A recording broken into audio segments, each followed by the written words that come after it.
Hello friends, আপনজন কিচেনে আপনাদেরকে স্বাগত জানাই। চলে এসেছি আবারও একটা নতুন রেসিপি নিয়ে। আজকের রেসিপি হলো খুবই সুস্বাদু এবং লোভনীয় একটি রেসিপি। রেসিপিটা হলো মাছের ডিমের বড়া। তা চলুন দেরি না করে শুরু করি আজকের রেসিপি। প্রথমে আমি মাছের ডিমগুলোকে খুব সুন্দরভাবে ধুয়ে পরিষ্কার করে নিয়েছি।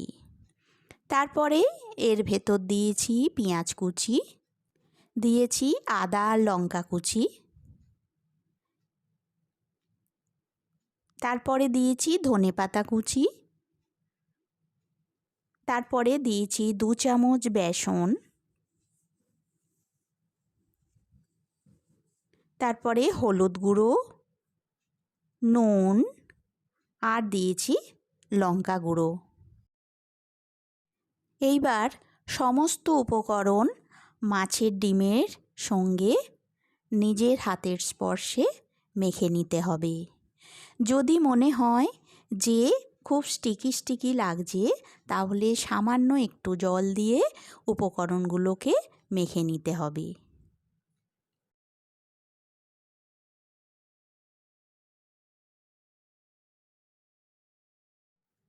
দেখুন, ডিমটা আমার খুব সুন্দরভাবে মাখা হয়ে গেছে।